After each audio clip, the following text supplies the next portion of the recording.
For our viewers who might not know this, Ari's murderer was actually released back in February, and Hillel, you actually wrote an incredible piece in Ynet talking about it. It was part of the release for the hostages.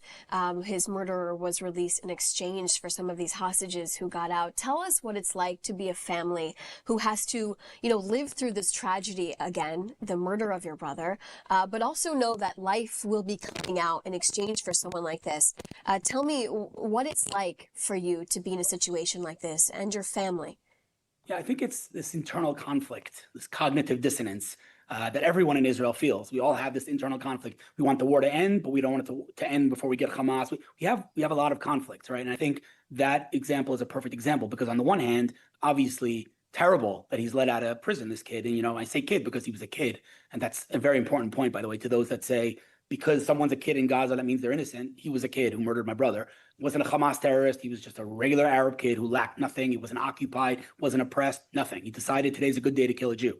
And so on the one hand, it's terrible, obviously that he's let out of prison. On the other hand, Ari, even after his death, is continuing to save lives because of that deal. Obviously, we got our hostages back and they were able to be reunited with their families. So it's that conflict of, on the one hand, tragedy, on the other hand, pride. And this is something in general that his death, I think, arose in all of us. I think on the one hand, of course, I lost my brother, a terrible tragedy. On the other hand, my brother is a national hero of the state of Israel. And I can only imagine that dialogue with my late grandmother in Auschwitz saying to her, your grandson will be a national hero of the state of Israel. My grandmother would look at me and say, the state of what?